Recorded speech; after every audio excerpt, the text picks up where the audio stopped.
ধর্মনগরে মৎস্য এবং মাংস বাজারের অত্যাধুনিকীকরণের এবার পরিকল্পনা নেওয়া হচ্ছে। 24 কোটি টাকা ব্যয়ে নতুন বাজার ভবন নির্মাণের পরিকল্পনা। উত্তর ত্রিপুরা ধর্মনগর শহরে মৎস্য ও মাংস বাজারের পরিকাঠামো আধুনিকীকরণের উদ্যোগ নিয়েছে প্রশাসন। দীর্ঘদিনের পুরনো বাজার ব্যবস্থার পরিবর্তে প্রায় 24 কোটি টাকা ব্যয়ে একটি অত্যাধুনিক বাজার ভবন নির্মাণের পরিকল্পনা নেওয়া হয়েছে। পাশাপাশি শহরে যানজট নিয়ন্ত্রণে টমটম চালকদের জন্য পৃথক পার্কিং এর ব্যবস্থাও করার উদ্যোগ নেওয়া হয়।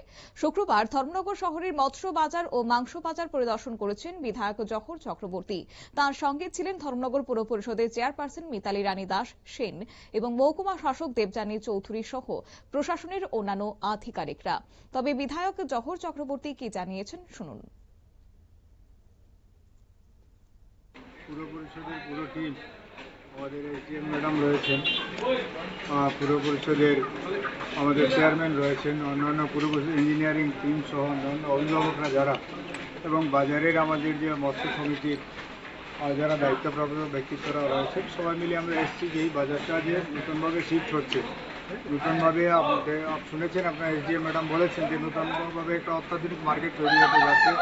একটা বিশাল ব্যয়, 24 কোটি টাকা ব্যয় আমাদের ত্রিপুরা রাজ্য সরকার এখানে মার্কেটটা তৈরি করে দিচ্ছেন। তার জন্য যারা মাছ ব্যবসায়ীরা ছিলেন, মৎস্য ব্যবসায়ীরা যারা ছিলেন, মাংসের যারা ছিলেন, শুকনো মাছের যারা ছিলেন, ওনাদেরকে শিফটিং করার কাজ চলছে।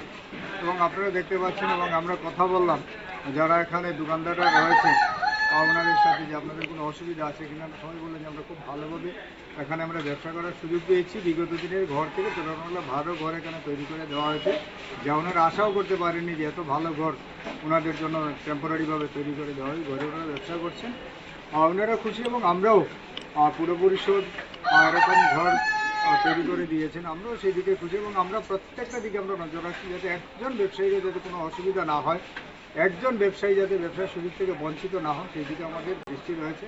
আমরা সবাই মিলে সেই বিষয়টা দেখছি। আর কাজে আমরা নিশ্চিত যে আগামী দিন ওনাদের যখন পার্মানেন্ট যখন বাজার তৈরি হয়ে যাবে, পাকা বাড়ি তৈরি হয়ে যাবে, তখন তারপর ওনাদের সেখান থেকে বাজার ভবনের নির্মাণ কাজ চলাকালীন ব্যবসায়ীদের যাতে ব্যবসা পরিচালনায় কোনো ধরনের সমস্যার সম্মুখীন হতে না হয় সেই জন্য তৈরি করা অস্থায়ী শেড পরিদর্শন করেছেন এদিন বিধায়ক জহর চক্রবর্তী। নিয়ে নিচ্ছে ছোট্ট একটি বিজ্ঞাপন বিরতির সঙ্গে থাকুন।